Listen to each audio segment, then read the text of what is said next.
Ban!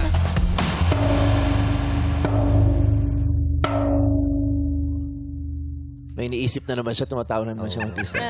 Pinagpaplanuhan niya na naman yung buhok ko dun. Parang may gagawin niya naman siya. Hindi, iniisip ko kung anong gagawin ko sa next book niya. Basta nag-usap na tayo, nag-meeting na tayo. Tol, thank you sa idea. Wow. No! Coach Bong, ikaw ang sopronyo niya. Ikaw ang sopronyo niya. Stop! Ano yung tawagan nila? Coach Stop. Kasi may tawagan nila. Yung ano, yung sa Biplop. GC nila. Biplop? Okay lang, biplop. Ako sa inyo. Alam, tawag-tawa sila. Oh, parang si Ryan. Lagi na lang ikaw ang topic. Oh, just lagi akong binibiro, nakakasuya. Baka ma-develop ka naman, oh. Ewan ko dyan. Bala, pag ikaw, ewan ko.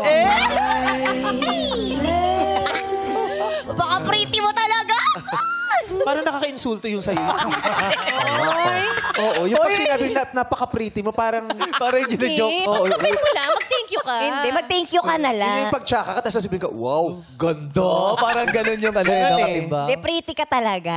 Tandaan mo, winasak mo yung manggas ni Darren. Babalikan ka daw ni Darren, ha? Ayaw mo siya Galit yan siya. Galit siya.